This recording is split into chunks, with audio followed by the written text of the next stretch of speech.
भागवत का ज्ञान इंडिया नहीं भारत का अभियान। इंडिया शब्द का उपयोग करना छोड़ दे और भारत शब्द का उपयोग करना प्रारंभ कर। चुनावी बयान, सियासी शनिवार, किसकी जीत किसकी हार। लूट खसोट, भ्रष्टाचार और घोटाले की सरकार बनाई। लग रहा है कि आरोप पत्र ईडी और आईटी की पटकथा है।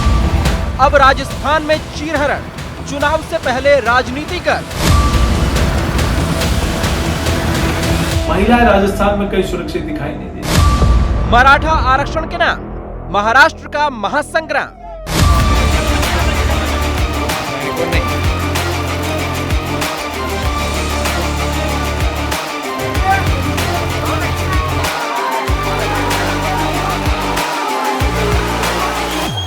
संघ प्रमुख मोहन भागवत के इंडिया को लेकर दिया गया जो बयान है, आखिर उसके क्या है मायने?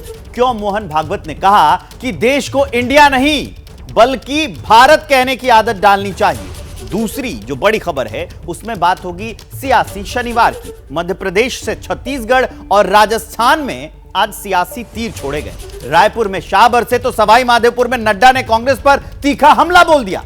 वही पलटवार कांग्रेस की तरफ से भी हुआ है। तीसरी बड़ी खबर आपको बताएंगे, राजस्थान के प्रतापगढ़ में इंसानियत क्यों रुसवा हुई है और महिला सहवानियत के बाद कैसे सियासत में भूचाल आ गया है, इसकी सारी डिटेल आपको देंगे। और आज की आखिरी और चौथी बड़ी खबर जो है उसमें बात होगी महाराष्ट्र में उठे मराठा आरक्षण की मांग पर जो संग्राम छिड़ा है उसकी।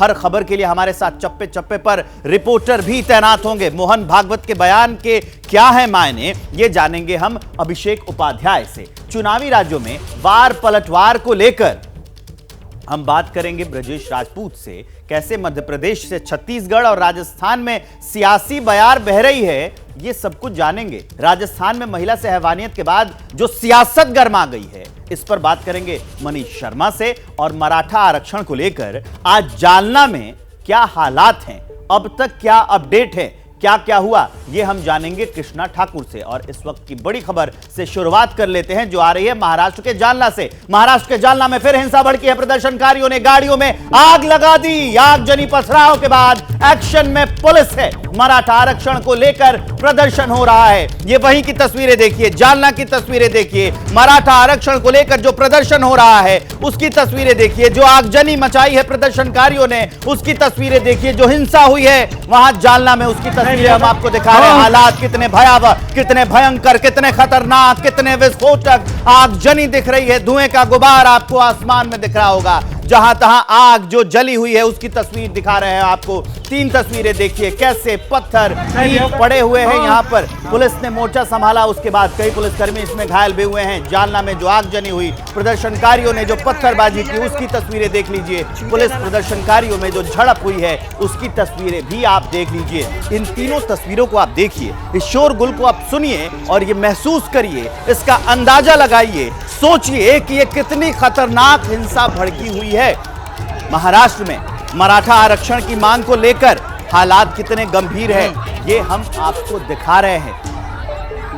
लगातार मांग उठती रही है, इससे पहले भी जो मराठा आरक्षण की मांग है वो उठती रही है, लेकिन फिर से प्रदर्शन हो रहा था। ये प्रदर्शन हिंसक हो गया, उसकी तस्वीर हम आपको दिखा रहे हैं। आपको हम ये भी जानकारी दे दें कि महाराष्ट्र सरकार ने 30 नवंबर 2018 को मराठा आरक्षण बिल विधानसभा में पास किया था। 16% नौकरियों को मंजूरी मिली थी, लेकिन मराठा आरक्षण की जो मांग है वो खत्म नहीं हुई है। सरकारें हमेशा से ये दावा करती हैं, ये वादा करती हैं कि जल्दी से जल्दी ये आरक्षण दिया जाएगा, लागू होगा। वो लगातार मांग करते हैं। स्थिति आपके सामने है। मराठा आरक्षण पर हिंसा की आग फैली। जालना के बाद बीड़ में भी हिंसा हुई। प्रदर्शनकारियों ने पुलिस पर पथराव कर दिया। कुछ दुकानों में तोड़फोड़ की गई। हालात पर काबू पाने की कोशिश में पुलिस लगी हुई है। अब बीड़ में ये आरक्षण पर जो प्रदर्शन हो रहा है और उसे लेकर जो हिंसा हो रही है वो एक जगह से दूसरी जगह फैलती जा रही है। अपडेट आपको बता रहे हैं। पहले जानना, अब बीड़ में भी प्रदर्शन हुआ है, उसकी तस्वीर हम आपको दिखा रहे हैं।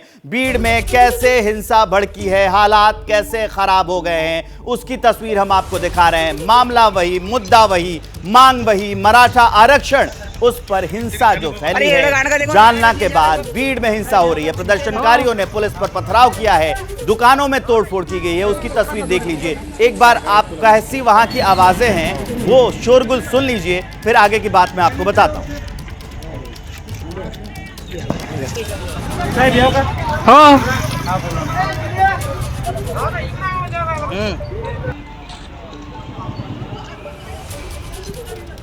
तो ये आपने तस्वीरें देख ली, जालना में भी वही हिंसा हो रही है, बीड़ में भी वही हिंसा हो रही है। अब हम आपको बताते हैं, आप ये जिज्ञासा होगी, ये जानना भी जरूरी है कि मराठा आरक्षण का ये जो पूरा विवाद है ये क्या है, क्यों हिंसा हो रही है। 2018 में विधानसभा से ये बिल पास किया गया था। इसमें क्या था कि नौकरी और शिक्षा में 16% आरक्षण दिया जाएगा मराठाओं को। अगला साल आता है 2019 का। 2019 में हाईकोर्ट ने आरक्षण जो है वो कम किया। कितना आरक्षण था? 16%, उसको कम कर दिया गया। कितना कम हुआ? शिक्षा में 12%, नौकरी में 13% कम कर दिया। ये हाईकोर्ट ने किया, कानूनी तरीके से हुआ। मई 2021 में सुप्रीम कोर्ट से ये आरक्षण ही रद्द कर दिया गया। लेकिन मांग लगातार उठ रही है, इसी पर बवाल होता रहता है, वो मांग करते रहते हैं। अब जो महाराष्ट्र में आरक्षण का जो पूरा गुणागणित है ये समझिए। अनुसूचित जाति 15%, अनुसूचित जनजाति 7.5%, अन्य पिछड़ा वर्ग 27%। जो दूसरे वर्ग के हैं ये पिछड़ा वर्ग है, जो अनुसूचित जाति जनजाति से अलग, वहां के जो स्थानीय हैं, और ये जो दूसरा वर्ग है 2.5%। कुल आरक्षण जो है वो 52% का है। ये भी आंकड़ा सामने आया है। और ताकत क्या है मराठा की? इनकी आबादी करीब 30% है, सिर्फ इन्हीं की। विधानसभा की 150 से ज्यादा सीटों पर प्रभाव, राजनीति समझिएगा यह भी असर डालती है। 150 से ज्यादा सीटों पर प्रभाव है। लोकसभा की 20 से ज्यादा सीटों पर यह प्रभाव रखते हैं। विधानसभा की 150 सीटें और लोकसभा की 20 से ज्यादा सीटों पर प्रभाव है। अब हम चलेंगे अपने संवाददाता के पास, वो हमें इस बारे में अपडेट देंगे। कृष्णा हमारे साथ जुड़े हैं। कृष्णा, सरकारें हमेशा वादा करती रहती हैं, जो सरकारें आई और गई वो कहती हैं कि आरक्षण मिलना चाहिए, सब इसके हैं पक्षधर, लेकिन अभी तक ये मामला शांत नहीं हुआ। अभी क्या अपडेट है उसके साथ बताइएगा।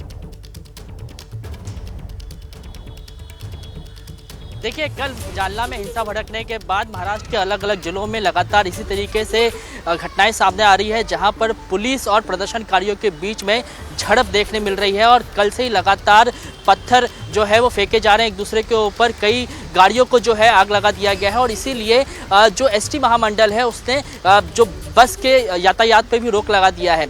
अगर महाराष्ट्र में अगर मराठा पॉलिटिक्स को अगर समझना है तो सबसे पहले आपने जैसा बताया कि करीबन 150 से ज़्यादा सीटें ऐसे हैं जहां पर मराठा जो नेता हैं वो डोमिनेट रखते हैं। और आप मराठा पॉलिटिक्स को इस बात से समझिए विवेक कि महाराष्ट्र के पहले मुख्यमंत्री यशवंतराव चौहान से लेकर महाराष्ट्र के मौजूदा मुख्यमंत्री जो इस वक्त एकनाथ शिंदे हैं वो सभी मराठा समाज से आते हैं। अब तक 11 जो मुख्यमंत्री है वो मराठा समाज से आते हैं। और इसीलिए लगातार मराठा आरक्षण को लेकर मांग होती आ रही है। और ये मांग कोई नई नहीं है, दशकों से ये मांग की जा रही है। लेकिन 2018 में जैसा कि आपने बताया कि 16% आरक्षण का मांग किया गया था। बॉम्बे हाई कोर्ट ने 16 से इसको 12 से 13% तक किया। उसके बाद ये मामला सुप्रीम कोर्ट में गया। सुप्रीम कोर्ट ने मराठा आरक्षण को ये कहते हुए खारिज कर दिया कि जो आरक्षण का 50% का जो एक सीमा है उसको अगर मराठा आरक्षण को कंटिन्यू किया जाता है तो वो सीमा जो है उसका उल्लंघन होगा, क्योंकि इस वक्त महाराष्ट्र में 52% जो है आरक्षण है। तो ऐसे में मराठाओं को आरक्षण नहीं दिया जा सकता है। मराठा जो है वो पिछड़े वर्ग में नहीं आते हैं, बावजूद इसके। लेकिन कृष्णा, अभी जो मुख्यमंत्री हैं एकनाथ शिंदे, वो भी तो ये कह रहे हैं ना कि वो आरक्षण के पक्षधर हैं। बिल्कुल, लगातार सभी लोग यही कह रहे हैं कि आरक्षण जो है, जो मांग है वो उनकी सही है। लेकिन चूंकि अब सुप्रीम कोर्ट ने इस फैसले को रद्द कर दिया था, बॉम्बे हाई कोर्ट के फैसले को रद्द कर दिया था, इसके लिए अब कोई बीच का रास्ता निकाला जाए। मामला अभी भी सुप्रीम कोर्ट में पेंडिंग है। इसीलिए जालना में मंगलवार के दिन से ही मनोज जारंगी जो काफी अहम जानकारियां और अपडेट आप दे रहे हैं। बड़ी खबर का रुख करिए। भागवत का ज्ञान इंडिया नहीं भारत के ये क्या है? खबर क्या है? आरएसएस प्रमुख मोहन भागवत, उनका ये बड़ा बयान है कि इंडिया शब्द का इस्तेमाल बंद होगा, इंडिया की जगह भारत बोलें। ये कहा है मोहन भागवत ने, संघ प्रमुख ने। हमारे देश का नाम सदियों से भारत ही है। एक कार्यक्रम को संबोधित करने गए थे, वहां पर मोहन भागवत ने कहा, क्या कहा सुनाते हैं आपको। सब लोग इंडिया शब्द का उपयोग करना छोड़ दें और भारत शब्द का उपयोग करना प्रारंभ करें। हम बोलने में लिखने में सर्वत्र भारत कहे। किसी को समझने में नहीं आया, चिंता न करे, उसको जरूरत है तो वो समझ लेगा। हमको जरूरत नहीं है सबको समझाने की, हम अपने आप में समर्थ है, स्वतंत्र है। आज दुनिया को हमारी जरूरत है। बिना दुनिया हम चल सकते हैं, दुनिया हमारे बिना नहीं चल सकती। तो अब बात होती है कि मोहन भागवत ने तो कह दिया है कि इंडिया नहीं भारत कहिए, लेकिन सबसे अहम बात है कि हमारे कानून की किताब जिससे हम चलते हैं वो क्या कहता है, संविधान क्या कहता है, आपको बताते हैं। इस पर अंग्रेजी में लिखा है संविधान में, we the people of India. इसका हिंदी में मतलब होता है कि हम भारत के लोग। आगे क्या है इसमें आपको बता दें कि सरकारी तौर पर क्या है, तो अंग्रेजी में लिखा जाता है सरकारी तौर पर गवर्नमेंट ऑफ इंडिया, हिंदी में उसका मतलब होता है भारत सरकार। यह भी काफी अहम है, संविधान में इसका जिक्र किया गया है, यह भी समझने की बात है। अभिषेक उपाध्याय इस खबर को विस्तार देंगे, उनके पास चलते हैं। अभिषेक, एक कुछ ये नया निकला है, क्योंकि मोहन भागवत के बयान से पहले लोग जनरली आमतौर पे अंग्रेजी में इंडिया कहते हैं और उसी को हिंदी में भारत कहते हैं। अब इस बात पर जोर देने को कह रहे हैं संघ प्रमुख कि आप उसको हमेशा भारत कहिए, अगर इंग्लिश में भी लिखना है तो भारत ही कहिए, तब जाके कुछ और विकास हो पाएगा। देखिए, टाइमिंग बहुत ही इंपॉर्टेंट है यहाँ पर। जिस समय ये बात संघ प्रमुख कर रहे हैं उस समय इंडिया के नाम से एक पॉलिटिकल गठबंधन बन चुका है, ये हम सबको पता है। और उस पॉलिटिकल गठबंधन के बैनर तले सारी विपक्षी पार्टियां एकजुट हो चुकी हैं। तो जो संघ प्रमुख कर रहे हैं, कह रहे हैं, उसको तो हालांकि आप उसकी शुरुआत लेंगे तो वो एक हिस्टोरिकल सच्चाई की ओर इशारा कर रहे हैं। वो ये कह रहे हैं कि ये तो भारत है और उसकी व्याख्या कर रहे हैं भारत यानी कि सूर्य की किरणों का जो भास्कर, जो प्रकाश है, वहां से जोड़ रहे हैं। तो दो चीजें यहाँ इंपॉर्टेंट है, एक तो इसका जो ऐतिहासिक संदर्भ है वो महत्वपूर्ण है, और जो अभी आप जिक्र कर रहे थे, हमारे जो कॉन्स्टिट्यूशन का जो पार्ट 1 है उसमें आर्टिकल 1 में लिखा हुआ है India that is Bharat is A union of states. तो संविधान कहता है कि इंडिया दैट इज भारत, लेकिन संघ प्रमुख ये इशारा कर रहे हैं कि ये तो हमारा भारत है, आखिरकार हम इंडिया शब्द का प्रयोग क्यों करें। और उसको अगर हम देखेंगे, उस चश्मे से देखेंगे, तो एक ये दिखाई पड़ेगा कि हिस्टोरिकल मिस्टेक है, इसको अभी तक ठीक नहीं किया गया था, उसको ठीक किया जाए। लेकिन आज के संदर्भ में इंडिया गठबंधन एक पॉलिटिकल कॉम्बिनेशन बना हुआ है, वो भी महत्वपूर्ण है कि वो अपने आप को इंडिया से जोड़ रहे हैं, और संघ प्रमुख कह रहे हैं कि इंडिया क्यों भारत कहिए। तो दोनों ही इसमें संदर्भ है, पहले से इतिहास में हमें कहा जाता रहा है, ये कहिए उनका कहना है। और राजनीतिक तौर पे एक इंडिया गठबंधन बन गया है I.N.I.D.A, तो उसके वजह से ये कहा जाएगा। बड़ी खबर का रुख करिए, मध्य प्रदेश से राजस्थान तक सियासी हलचल भ्रष्टाचार के मुद्दे पर है। बीजेपी कांग्रेस में वार पलटवार चल रही है। काला धन वापस लाने का वादा क्या हुआ, ये कह दिया राहुल गांधी ने। भ्रष्टाचार पर कांग्रेस पर अमित शाह बरसे हैं। राजस्थान में बीजेपी की परिवर्तन यात्रा जेपी नड्डा ने की और परिवर्तन यात्रा को हरी झंडी दिखाई। ये बड़ी अपडेट।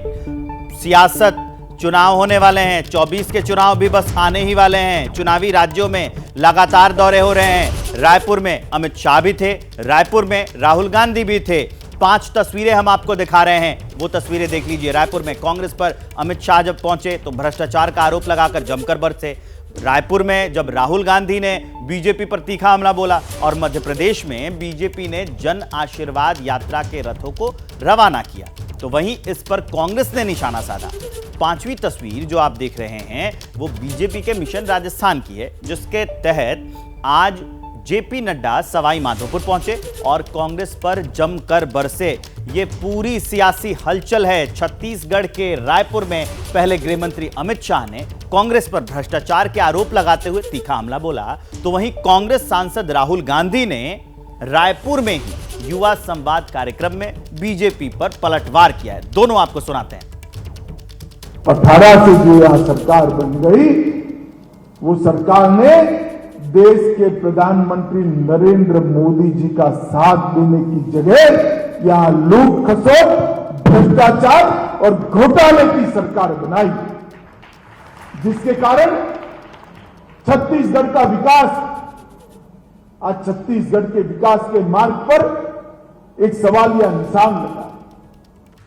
ये जो हजारों करोड़ रुपए हिंदुस्तान से बाहर गया, ये पैसा किसका था? पहला सवाल, ये अदानी जी का पैसा नहीं था, ये किसी और का पैसा था। हिंदुस्तान का प्रधानमंत्री अदानी जी पे कोई इंक्वायरी करा ही नहीं सकता, क्योंकि अगर उसका इंक्वायरी का नतीजा निकल गया तो नुकसान अदानी जी को नहीं होगा, नुकसान किसी और को होगा। नरेंद्र मोदी जी ने कहा था काला धन वापस आएगा, उल्टा हजारों करोड़ रुपए हिंदुस्तान से बाहर जा रहा है। तो बीजेपी कह रही है कि विकास रुका हुआ है, बीजेपी की सरकार आएगी तो विकास होगा, और उधर राहुल गांधी कह रहे हैं कि उन्होंने घाटा पहुंचाया है, काला धन नहीं लेके आए हैं और जितने चुनावी वादे हैं सब फेल हैं। दोनों वार पलटवार कर रहे हैं, आमने सामने की लड़ाई है ज्ञानेंद्र। अब तो बिल्कुल खुल्लम खुल्ला वार पलटवार एक ही जगह पर, दोनों पार्टियां एक दूसरे पर आरोप लगा रहे हैं और दोनों पार्टियों के प्रमुख चेहरे हैं।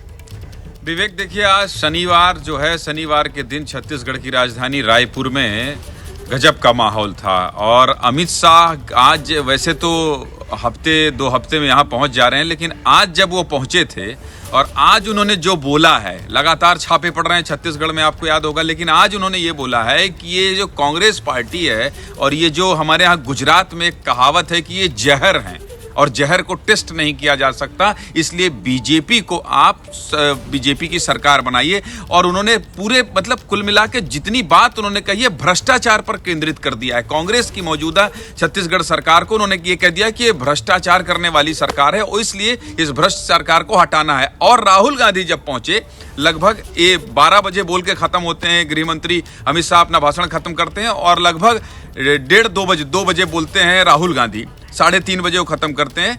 तब वो कहते हैं कि ये देखिए अडानी, सीधे अडानी से वो शुरू करते हैं कि छत्तीसगढ़ में इसलिए कह रहे हैं वो कि हमको वोट दीजिए क्योंकि ये जो सरकार है ये अडानी की सरकार है, अडानी को सपोर्ट करने वाली सरकार है, इसकी कभी जांच नहीं करा सकते। हम गरीबों की सरकार है, हम आदिवासियों को उनका हक दिलाने वाली सरकार है। तो आज अमित शाह और राहुल गांधी दोनों ये अपना रोड मैप इन्होंने छत्तीसगढ़ के लिहाज से दे दिया कि बीजेपी की अगर बात करेंगे तो बीजेपी केवल भ्रष्टाचार के मुद्दे पर घेरेगी, क्योंकि कई घोटाले, कोयला घोटाला, गोबर घोटाला, इसके अलावा कई घोटाले हैं। और राहुल गांधी अडानी से नीचे कोई बात नहीं करना चाहते, वो ये बताना चाहते हैं कि देखिए केंद्र की मोदी सरकार छत्तीसगढ़ में आएगी तो ये उद्योगपतियों की सरकार है, आदिवासियों की। ये भी पता चल गया कि आने वाले चुनाव में बीजेपी अपना मुद्दा क्या रखने वाली है और कांग्रेस अपना मुद्दा क्या रखने वाली है, किसको लेकर वो जनता के पास जाएंगे और वोट मांगेंगे। अब आगे बढ़ते हैं। ये तो हो गई छत्तीसगढ़ की चुनावी बात। राजस्थान में क्या हुआ? राजस्थान में बीजेपी की परिवर्तन संकल्प यात्रा की शुरुआत हुई।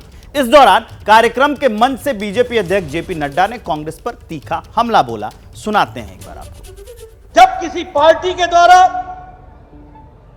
कुशासन हो जाए, अंधेर गर्दी मच जाए, महिलाओं का संरक्षण समाप्त हो जाए, तो भारतीय जनता पार्टी के एक एक कार्यकर्ता की जिम्मेवारी होती है कि वो तय करे कि अब और नहीं सहेगा राजस्थान। ये गहलोत सरकार नहीं है, ये गृह लूट सरकार है, ये घर को लूटने वाली सरकार है, ये गृह लूट सरकार है। और ये सरकार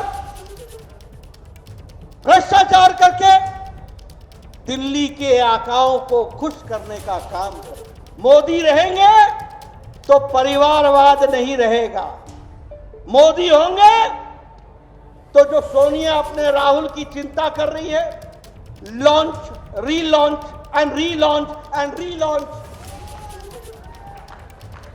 आप बताइए, कांग्रेस पार्टी परिवारवादी पार्टी हो गई है कि नहीं हो गई है? मां को बच्चे की चिंता है कि नहीं है? इस सरकार का मतलब है लाल डायरी। क्या है उस लाल डायरी में? क्या कारण होता है कि कोई डायरी लेता है तो मंत्री बर्खास्त हो जाता है?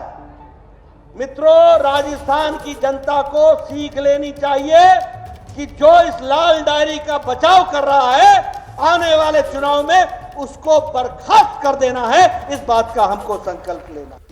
तो जेपी नड्डा ने क्या कहा ये हमने आपको सुनाया। वो लाल डायरी का जिक्र कह रहे हैं, वो गहलोत सरकार को गृहलूट सरकार बोल रहे हैं। मनीष शर्मा के पास चलेंगे इस खबर को जानने के लिए। मनीष, ये साफ हो चला है और ये भी रवायत रही है कि एक बार में मतलब एक जो कार्यकाल पूरा हो जाता है तो राजस्थान में जो है सरकार बदल दी जाती है, पार्टी बदल दी जाती है। लेकिन अब की बार क्या लगता है, क्योंकि ग्राउंड पर सबने काम करना शुरू कर दिया। गहलोत ने भी उधर काम करना शुरू कर दिया है। वो तोहफा दे रहे हैं जनता को, अलग अलग अपने खुद के ऐड कराने के लिए अलग कार्यक्रम लेके आ रहे हैं, और इधर बीजेपी भी बिल्कुल वार करने के लिए तैयार है। बिल्कुल विवेक, इसमें कोई दो राय नहीं है कि राजस्थान का इस बार का जो विधानसभा चुनाव है बेहद रोचक होने वाला है। आपने जिक्र किया रवायत का। पिछले करीब 2 दशक से राजस्थान में एक बार बीजेपी एक बार कांग्रेस का जो ट्रेंड चल रहा है, ऐसा लगता है मुख्यमंत्री अशोक गहलोत ये ठान के बैठे हैं कि इस रवायत को तोड़ना है, उनकी सरकार वापस आएगी। ऐसा वो दम भी भर रहे हैं। अपनी योजनाओं के जरिए उन्होंने राजस्थान के हर वर्ग को, चाहे वो महिलाएं हों या बुजुर्ग हों, किसान हों, सबको खुश करने की कोशिश की है। करोड़ों रुपए का आर्थिक भार राजस्थान के खजाने पर लगातार पड़ता जा रहा है, लेकिन अशोक गहलोत है कि वो थामे ही नहीं थम रहे, वो लगातार बढ़ते जा रहे हैं। एक के बाद एक उनकी जिस तरीके से घोषणाएं हो रही हैं, उसे देखकर बीजेपी भी थोड़ी चिंतित है, और उसी के चलते जवाब में परिवर्तन यात्रा निकाली जा रही है। कुल 19 दिन में लगभग 9000 किलोमीटर ये यात्रा चलेगी, और खास बात यह विवेक कि तमाम 200 विधानसभा सीटों पर ये रथ यात्रा जाएगी। छोटे बड़े नेता सब इसमें शामिल होंगे। आज आगाज किया जेपी नड्डा ने, और कल अमित शाह पहुंचेंगे बेणेश्वर धाम पर डूंगरपुर। तीसरा दिन राजनाथ सिंह के नाम होगा, चौथा दिन नितिन गडकरी, यानी चारों बड़े नेताओं को लाकर 4 अलग अलग दिशाओं से रथों को रवाना किया जा रहा है। कार्यकर्ताओं को एकजुट रहने का संदेश दिया जा रहा है कि अब ये सरकार, जिसके खिलाफ भ्रष्टाचार के आरोप है, जिसके सबसे बड़े मायने ये हैं कि राजस्थान में अपराध, खासतौर पर महिलाओं के खिलाफ अपराध लगातार बढ़ रहे हैं, तो ये तमाम मुद्दे हैं जिन्हें लेकर के बीजेपी की रथ यात्रा शुरू हुई है। जी विवेक, और इस रथ यात्रा से उम्मीद भी है, इसी को लेकर जेपी नड्डा गए थे और लगातार हमलावर रहे। अब आगे बढ़ते हुए एक और चुनावी राज्य की बात कर लेते हैं। एमपी चुनाव से पहले बीजेपी को झटका लगा है। बीजेपी के 6 नेता कांग्रेस में शामिल हो गए। कमलनाथ ने पार्टी की सदस्यता भी दिला दी है। यह बड़ी अपडेट हम आपको बता रहे हैं। मध्य प्रदेश में चुनाव से पहले बीजेपी को बहुत बड़ा झटका। बीजेपी के 6 नेता कांग्रेस में शामिल हुए हैं। सीधा कमलनाथ ने पार्टी की सदस्यता भी दिलाई है। और इसी बीच एक और बड़ी अपडेट जान लीजिए। जन आशीर्वाद यात्रा पर कमलनाथ का वार है। जन माफी यात्रा निकाले बीजेपी, ये कहना है कमलनाथ का। जिन्हें माफी मांगनी चाहिए वो आशीर्वाद मांग रहे हैं। घोषणाओं की मशीन डबल स्पीड से चल रही है। कमलनाथ ने यह कह के हमला बोला है। क्या कहा है, आप खुद उनकी जुबानी सुनिए, सुनवाते हैं। उनको जन माफी यात्रा निकालनी चाहिए। ये यात्राओं से जनता उनका मजाक उड़ा रही है। जिनको माफी मांगनी चाहिए वो आज आशीर्वाद मांग रहे हैं। ये आज हालात हैं। तो ब्रेक पर जाने से पहले मैंने आपको मध्य प्रदेश से जुड़ी हुई राजनीतिक हलचल की खबर बताई थी कि बीजेपी के 6 नेता कांग्रेस में शामिल हो गए हैं, और उधर कमलनाथ ने बीजेपी पर पलटवार किया है और कहा है कि बीजेपी को जन आशीर्वाद यात्रा नहीं, जन माफी यात्रा निकालनी चाहिए। खबर को विस्तार देंगे मेरे सहयोगी ब्रजेश राजपूत। ब्रजेश, सबसे बड़ा सवाल, वार पलटवार तो चलता रहता है, सबको पता है, एक दूसरे पर आरोप प्रत्यारोप चलते रहते हैं, ये भी सबको पता है, लेकिन मामा वोटरों से संबंध बनाने की जो मैं बात कह रहा था ब्रेक पर जाने से पहले, वो ये कहते हैं कि उनके संबंध अच्छे हैं वोटरों से, सब दुनिया मतलब पूरा मध्य प्रदेश उनको मानता है, लेकिन अपने नेताओं से ही उनके रिश्ते ठीक नहीं है क्या कि छोड़ के कांग्रेस में चले गए? निश्चित ही पिछले दौरे पे जब अमित शाह भोपाल आए थे तो उन्होंने जब इन तमाम बड़े लोगों की मीटिंग ली थी तो कहा था कुछ ऐसा माहौल बनाओ कि लोग ज़्यादा से ज़्यादा बीजेपी ज्वाइन करते हुए देखें, जिससे माहौल बने, मगर हो उल्टा रहा है। पिछले कुछ दिनों से लगातार कांग्रेस में लोग ज्वाइन करते दिख रहे हैं, और आज तो गजब हुआ कि एक साथ 9 लोगों ने पार्टी ज्वाइन की है, जिसमें से वर्तमान बीजेपी के विधायक भी हैं जो शिवपुरी से, जिन्होंने 2 दिन पहले इस्तीफा दिया था, वीरेंद्र रघुवंशी, 2 बार के पूर्व विधायक हैं बदनावर धार जिले से, भंवर सिंह शेखावत, और जो झांसी के और ललितपुर बुंदेलखंड के बड़े नेता हैं गुड्डू बुंदेला, उन्होंने आज ज्वाइन की। कुल मिला के 9 लोगों ने आज ज्वाइन किया है कांग्रेस, और एक तरीके का माहौल कांग्रेस के पक्ष में बनता दिख रहा है। मगर बीजेपी भी हार मानने को बिल्कुल तैयार नहीं है। बीजेपी ने आज अपनी जो जन आशीर्वाद यात्रा जो मध्य प्रदेश में भी निकलने वाली है, राजस्थान में तो निकलने वाली है, मध्य प्रदेश में भी निकल रही है, उन 5 यात्राओं के लिए आज जो रथ तैयार थे, बीजेपी ने आज उन तमाम रथों को अपने डेस्टिनेशन पर पहुंचाया है। कल से वो रथ तैयार हो जाएंगे और मध्य प्रदेश की 230 विधानसभाओं से होते हुए 25 सितंबर को वापस भोपाल लौटेंगे, जहां वार पलटवार चल रहा है। ब्रजेश राजपूत, इसीलिए ये वार पलटवार चल रहा है। अभिषेक उपाध्याय भी हमारे साथ जुड़े हुए हैं, बड़ी गहरी पैठ रखते हैं। देखिए, जो पहले कांग्रेस नेताओं के बयान आते थे जिस पर विवाद हो जाता था, अब कांग्रेस के जो नेता हैं वो चुटीले वार करने लगे हैं। तो इसका मतलब क्या ये माना जाए कि 24 का चुनाव कांग्रेस भी जिम्मेदार तरीके से लड़ने वाली है और जो राज्यों में चुनाव होने वाले हैं उसमें भी काफी फूंक फूंक कर कदम रख रही है? अभिषेक,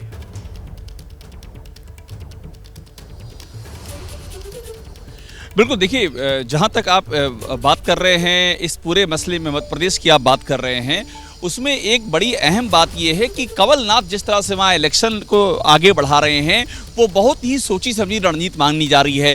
कांग्रेस का जो स्टैंड दूसरे राज्यों में है उससे अलग कमलनाथ का स्टैंड वहाँ है। वहाँ वो हिंदू राष्ट्र की बात भी उठा दे रहे हैं, वहाँ वो बाबा बागेश्वर के शरण में जा रहे हैं और वहाँ मैक्सिमम लोगों को वो जोड़ रहे हैं अपने साथ में। जो बीजेपी का सबसे बड़ा, अभी तक सबसे जो स्ट्रांग विकेट होता था कि मैक्सिमम लोगों को जोड़ो चुनाव से पहले, जो ब्रजेश अभी कह रहे थे, वो काम कमलनाथ ने करना शुरू कर दिया। तो आप यूं समझ लीजिए कि बीजेपी की जो पिच रही है, जानी पहचानी पिच, उसी पिच पर कमलनाथ बैटिंग कर रहे हैं। उनका पुराना अनुभव है, तजुर्बा है, वो उनके काम आ रहा है। और जो कुछ नाराजगी और एंटी इनकम्बेंसी है, शिवराज सिंह चौहान लंबे समय से वहां पर हैं, उसका भी उनको फायदा बहुत मिलता सारे हुआ कारक हैं और उसी का फायदा शायद कमलनाथ उठाना चाहते हैं। इसलिए उन्होंने कहा कि जन आशीर्वाद की जगह जन माफी यात्रा निकालनी चाहिए।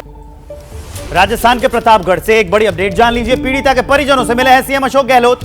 परिजनों को हर संभव मदद का भरोसा दिया है। 10 लाख की आर्थिक सहायता देगी सरकार। पीड़िता को सरकारी नौकरी देने की भी घोषणा हुई है। फास्ट ट्रैक कोर्ट में केस चलेगा। आरोपियों पर जल्द होगी कार्रवाई, ये कहना है सीएम अशोक गहलोत का।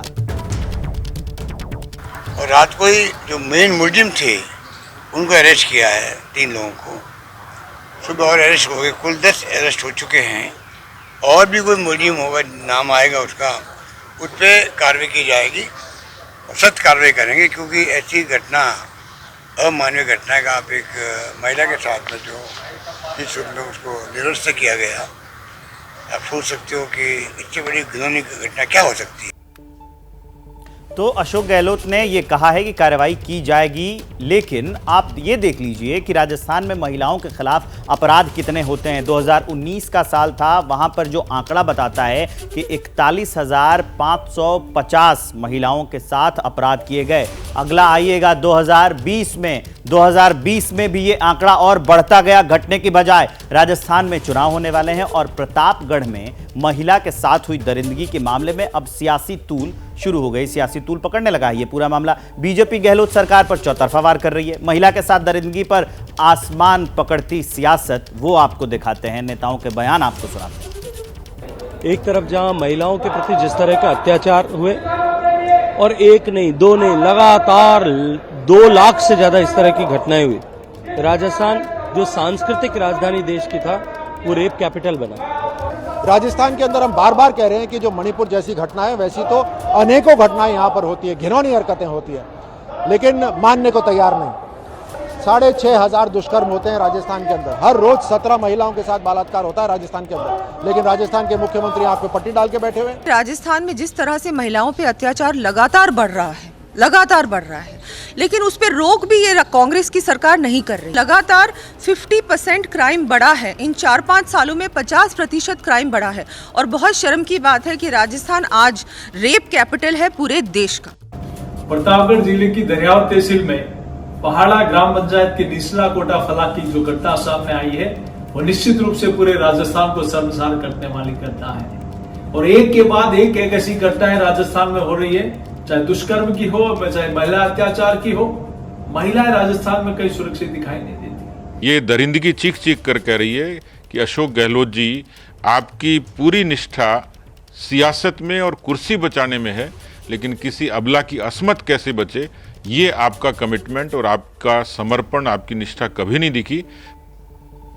मनीष शर्मा हमारे साथ जुड़े हुए हैं, वो इस खबर को ज़्यादा जानकारी से बताएंगे हमें और जानते भी हैं। मनीष, चुनाव है सर पर, बीजेपी आंकड़े गिना रही है, रेप कैपिटल बता रही है, सभी नेता हमलावर हैं। कितना बड़ा ये डेंट हो सकता है ये पूरा मामला गहलोत के लिए? बिल्कुल विवेक, बहुत बड़ा डेंट होता। लेकिन सबसे बड़ा अगर गहलोत के पक्ष में कोई बात गई तो वो महज 24 घंटों के भीतर तमाम आरोपियों को गिरफ्तार कर लिया गया। और उसके अलावा इस पूरे दरिंदगी के मामले में जो सबसे प्रमुख आरोपी है वो खुद उस पीड़िता का पति है और उसके परिवार के अन्य सदस्य हैं। यदि ये घटना किसी अन्य व्यक्ति द्वारा की गई होती तो निश्चित रूप से राजस्थान और मणिपुर की तुलना की जाती। दूसरी बड़ी बात यह कि पीड़िता को जिस तरीके की मदद दे करके मुख्यमंत्री अशोक गहलोत ने जो डैमेज कंट्रोल की कोशिश की है वो काफी हद तक ये कहा जा सकता है, क्योंकि कल ही केंद्रीय गृह मंत्री अमित शाह बेणेश्वर धाम आएंगे बीजेपी की परिवर्तन यात्रा के दूसरे चरण को झंडी देने के लिए। और शायद यही वो कारण थे जिनके चलते मुख्यमंत्री अशोक गहलोत अपने तमाम कार्यक्रमों को छोड़कर आज सीधे प्रतापगढ़ गए और पीड़िता और उसके परिवार के लोगों से मिले। तो काफी हद तक डैमेज कंट्रोल करने की कोशिश लगातार कर रहे हैं। कार्रवाई हो गई, सरकारी नौकरी देने की घोषणा हो गई, मुआवजे का ऐलान हो गया और इस तरह से वो कवर कर तो रहे हैं ताकि ज्यादा जग हंसाई ना हो, लेकिन बीजेपी आंकड़े गिनवा रही है, रेप कैपिटल बता रही है।